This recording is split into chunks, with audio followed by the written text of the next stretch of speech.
Hi guys and girls on YouTube, welcome to my channel. Another little quick video here. I've got this Panasonic TV. Let's take a look at the model. TX-37LZD80.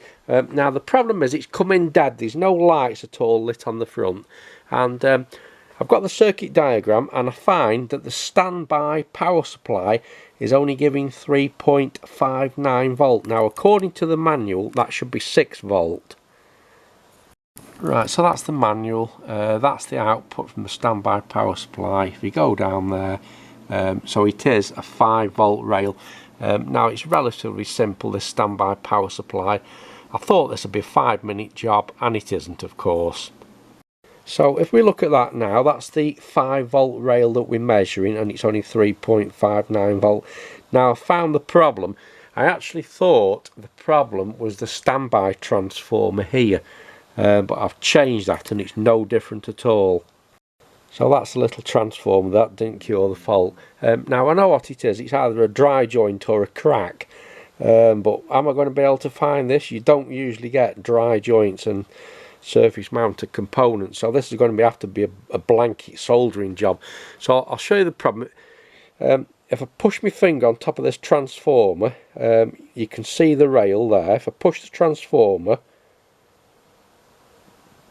there, the 5 volt rail correct now. If I let go of the transformer, then the rail drops down again. Let's just demonstrate that again. I push this transformer and up it goes, let it go and down it goes. So it's definitely a dry joint or a crack, more likely to be a dry joint than a crack. But with this sort of circuitry, all surface mounted, all you can really do is just a blanket soldering job. And that's about the best you can do, really. So let's do that and see if it works. Right, so that's every single part of the primary and also the secondary of the standby power supply. The reason you've got to do the secondary is because the 431 voltage reference adjustable Zen and the optocoupler are on the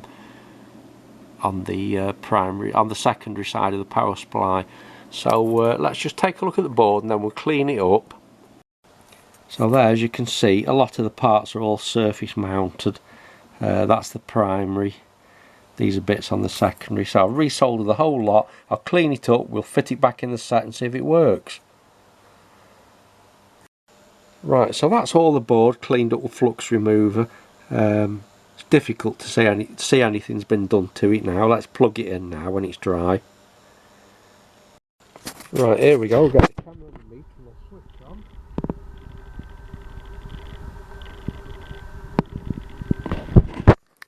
And as you can see, it's gone straight up to 5 volt. Let's just give this a press.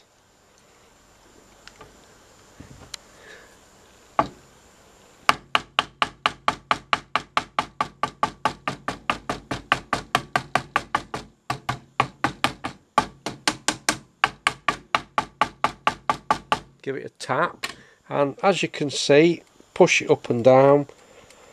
That 5 volt is absolutely rock solid. So that was the problem, was a dry joint on the surface mounted component.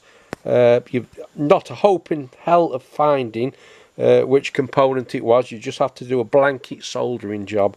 So let's just turn this around and get a picture on this telly now. Right, so telly's on the repair stand. I've got a couple of brackets to put in after I had to take out to repair to get to the power supply. There's the on and off switch. We didn't have a light before. And there you go, now we've got standby light. Right, well this is where excitement turns to disappointment because it's actually gone off again. Now I've got this on the bench this time and I've been probing around and I find with this plastic toothbrush, if I press around where the feedback optocoupler is, it's particularly sensitive around there. Now I can't see any cracks, and given the fact that I've already resoldered it, I'm going to change that optocoupler now and see what happens, because it's very sensitive around the pins, so it might be a mechanical dry joint inside the optocoupler itself. Yeah. Right, everybody, so that's sorted it. It wasn't a dry joint at all. It was this little optocoupler, sensitive to pressure, obviously. So I would imagine, let's just turn this off. I would imagine it's got a bad connection in one of the lead outs inside. But anyway, yeah, very unusual fault that. So many thanks for watching, and I'll catch you in the next video.